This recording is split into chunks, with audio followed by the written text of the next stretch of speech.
Welcome back to my channel. আজকের গল্পে আমরা যাচ্ছি এমন একটা বাড়িতে যেটা বাইরে থেকে একদম নিরীহ, ভেতর থেকে একদম না পুরনো বাড়ি। এমন পুরনো না যে ভেঙে পড়ছে, বরং এমন পুরনো যেটা নিজের বয়স লুকাতে শিখে গেছে।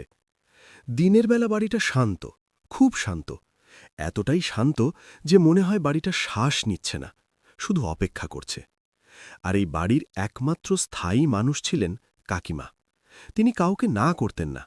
খাবার চাইলে খাবার, থাকতে চাইলে থাকা, কথা বলতে চাইলে কথা বলার জন্য তিনি যেন জন্মেছিলেন।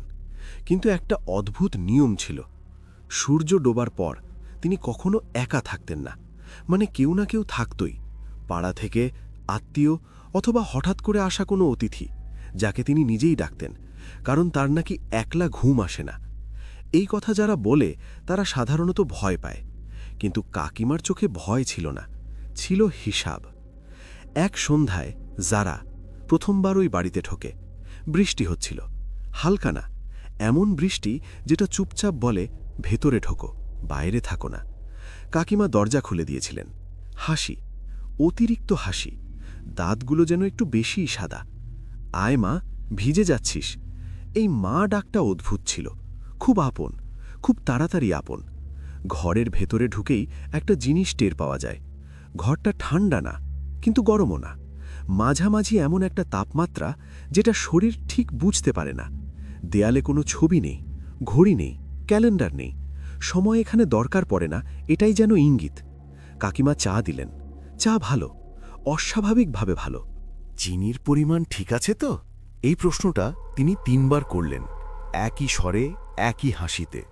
রাতে খাওয়া শেষে তিনি হঠাৎ বললেন, আজকে তুই এই ঘরেই থাক। কোনো অনুরোধ না, সরাসরি সিদ্ধান্ত। ঘুমানোর ঘরটা ছিল দোতলায়, সিঁড়ি কাঠের, প্রতিটা ধাপে উঠলে শব্দ করে। কিন্তু অদ্ভুত ব্যাপার, উঠতে উঠতে শব্দ হচ্ছিল না, মানে পা পড়ছে কিন্তু আওয়াজ নেই। দোতলার ঘরটা বড়, খুব বড় না কিন্তু ফাঁকা। খাট আছে, খুব পুরনো খাট। খাটের নিচে অন্ধকারটা একটু বেশি। লাইট জ্বালাতেই কাকিমা বললেন, ওটা বন্ধ রাখ, আলোতে ঘুম আসে না আমার। এইটা বলেই তিনি দরজা বন্ধ করে চলে গেলেন। দরজা বন্ধ হওয়ার শব্দটা একটু দেরিতে এলো, মানে চোখে দেখা গেল দরজা বন্ধ, কিন্তু শব্দ এলো ২ সেকেন্ড পরে। রাত বাড়তে লাগল। হঠাৎ খেয়াল করা গেল ঘরে কেউ হাঁটছে, পায়ের শব্দ, ধীরে, খুব ধীরে, কিন্তু সিঁড়ির দিক থেকে না, ঘরের ভেতরেই, খাটের চারপাশে। চোখ বন্ধ করলেই মনে হচ্ছিল কেউ খুব কাছ থেকে তাকিয়ে আছে। আর ঠিক তখনই কাকিমার গলা শোনা গেল, নিচতলা থেকে না, দরজার ঠিক বাইরে। ঘুমাচ্ছিস? এই প্রশ্নের উত্তরে কিছু বলা উচিত ছিল না, তবুও গলা বেরিয়ে গেল। হ্যাঁ। ১ সেকেন্ড চুপ, ২ সেকেন্ড, তারপর কাকিমা বললেন, মিথ্যে বলিস কেন? এই লাইনে কণ্ঠ বদলায়নি, কিন্তু শব্দের ভেতরে কিছু একটা ছিল, যেন দুইটা গলা একসাথে বলছে। এরপর পায়ের শব্দ থেমে গেল। নীরবতা। ঘুম আসেনি, ভান করে শুয়ে থাকা হয়েছিল। হঠাৎ খাটের নিচ থেকে একটা ফিসফাস। শব্দটা মানুষের না, কিন্তু কথা মানুষের ভাষায়। পরের মুহূর্তে দরজা ধীরে খুলল। কাকিমা দাঁড়িয়ে, হাতের মধ্যে একটা পুরনো তালা। নিচে আস, তিনি বললেন। এইবার আর হাসি নেই। নিচতলার ঘরটা তখন অন্ধকার, একটা মাত্র বাতি ঝুলছে, দুলছে। মেঝেতে আঁকা ছিল গোল গোল দাগ, কিছু চিহ্ন। কাকিমা তালাটা মেঝের মাঝখানে রাখলেন। তিনি বললেন, আমি একা থাকতে পছন্দ করি না। তার চোখের ভেতর তখন অন্য কিছু, মানুষের চোখ না। জিনরা পুরনো জিনিস পছন্দ করে, তিনি ফিসফিস করে বললেন। বাতিটা হঠাৎ নিভে গেল। অন্ধকারে কেউ হাসল। কাকিমার হাসি না, আরও গভীর, আরও পুরনো। ঠিক তখনই মনে হল এই বাড়িতে ঢোকাই প্রথম ভুল ছিল, এবং সবচেয়ে বড় ভুল, এই বাড়ি সুযোগ পেলে ছাড়ে না। বাতি নিভে যাবার পর প্রথম যে জিনিসটা টের পাওয়া যায় সেটা অন্ধকার না, অন্ধকারের ভেতরের নড়াচড়া। মানে অন্ধকারটা স্থির না, কেউ যেন ভেতর থেকে জায়গা বদলাচ্ছে। কাকিমা তখনও সামনে দাঁড়িয়ে, কিন্তু আগের মতো পুরো মানুষ না। মুখটা ঠিকই আছে, কিন্তু ছায়াটা তার পেছনে নেই। ছায়াটা মেঝের ওপর গোল দাগের ভেতরে ঘুরছে। ভয় পাস না, কাকিমা বললেন। এইবার গলাটা খুব শান্ত, অস্বাভাবিক শান্ত। এরা কিছু করে না যদি না ভুল করিস। হঠাৎ করে মেঝের দাগগুলো হালকা জ্বলতে শুরু করল। আগুন না, আলোও না, একটা মাঝামাঝি কিছু। আর তখনই চারপাশ থেকে আওয়াজ আসতে লাগল। একটা না, অনেকগুলো। কেউ ফিসফিস করছে, কেউ হাসছে, কেউ আবার খুব বিরক্ত স্বরে বলছে, এত দেরি কেন?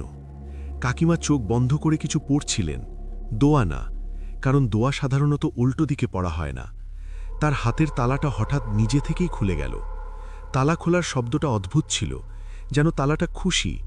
ঠিক তখনই বোঝা গেল এই বাড়িটা পুরনো নয়, এই বাড়িটা ব্যবহৃত। কাকিমা চোখ খুলে বললেন, এই বাড়ি আমাকে বাঁচিয়ে রেখেছে। এই কথায় কোনো গর্ব ছিল না, ছিল কৃতজ্ঞতা, ভয়ঙ্কর রকমের কৃতজ্ঞতা। আমি একা ছিলাম, তিনি বললেন, একদম একা। তারপর এরা এলো, আমি ঘর দিলাম, ওরা সঙ্গ দিল। এই সঙ্গ শব্দটা তিনি খুব যত্ন করে বললেন। মেঝের মাঝখানের গোল দাগের ভেতর থেকে হঠাৎ একটা ছায়া উঠল। পুরো শরীর না, আগে শুধু একটা কাঁধ, তারপর মাথা, মুখটা ধরো কাউকে যদি মানুষ বানাতে বলা হয় কিন্তু রেফারেন্স হিসাবে শুধু ভুল দেওয়া হয়, ওই রকম। চোখ ছিল কিন্তু চোখের কাজ করছিল না, মুখ ছিল কিন্তু হাসিটা ভুল জায়গায় বসানো।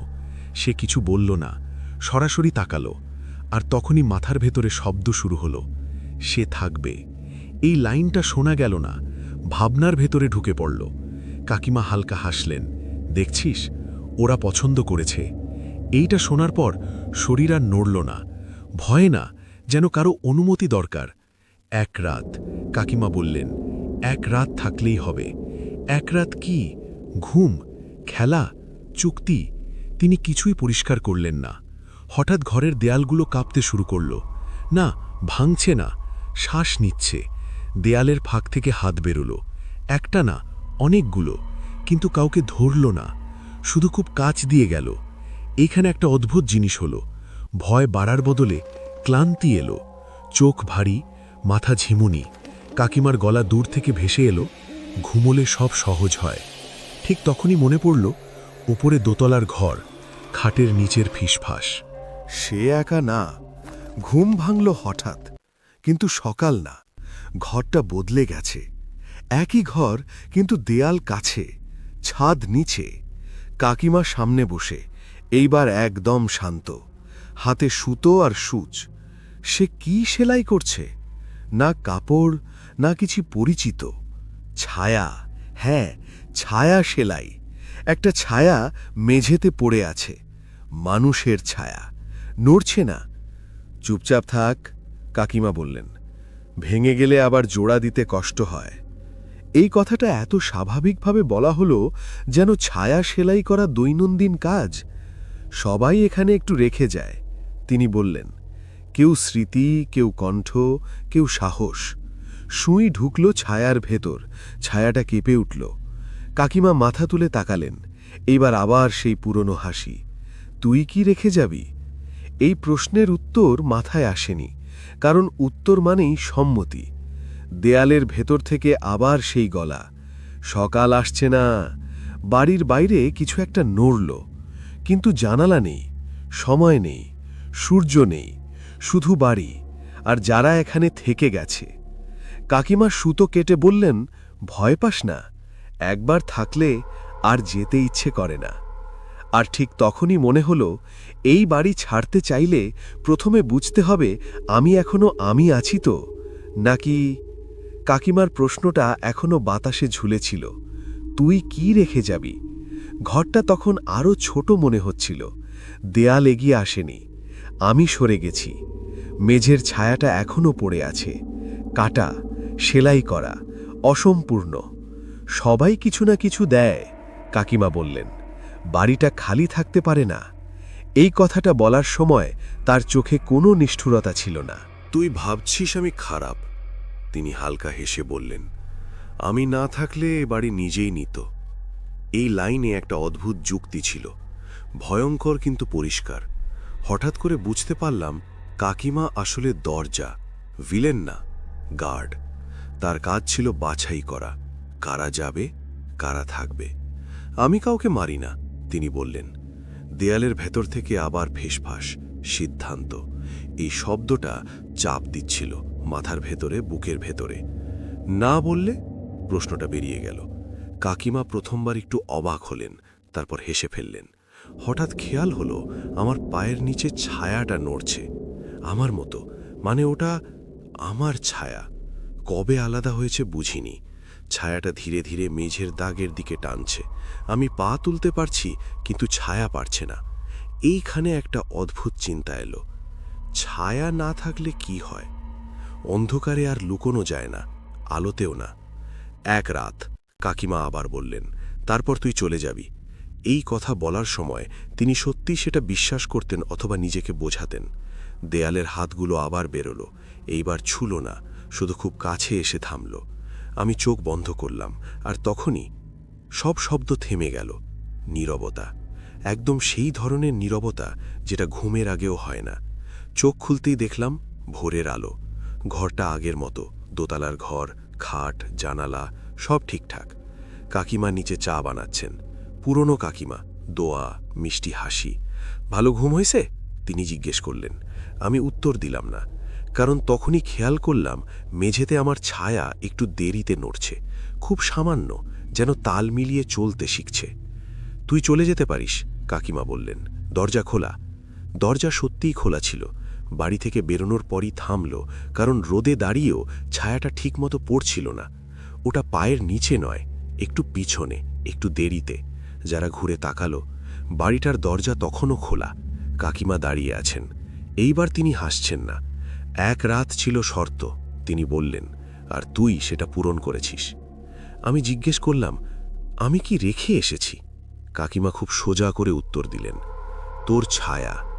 এই কথাটা তিনি এমনভাবে বললেন যেন ছায়া হারানো মানে জুতো হারানো। জিনরা শরীর নেয় না, কাকিমা বললেন, ওরা চায় উপস্থিতি। দরজাটা ধীরে বন্ধ হয়ে গেল। আমি হাঁটতে শুরু করলাম। রাস্তায় মানুষ ছিল, কোলাহল ছিল, সব স্বাভাবিক। ওই বাড়িটা আজও দাঁড়িয়ে আছে, ওখানে এখন আমার ছায়া থাকে। আর কাকিমা, তিনি ভিলেন না, তিনি পাহারাদার। কারণ কেউ না থাকলে বাড়িটা নিজেই শিকার খুঁজতে বেরোতো।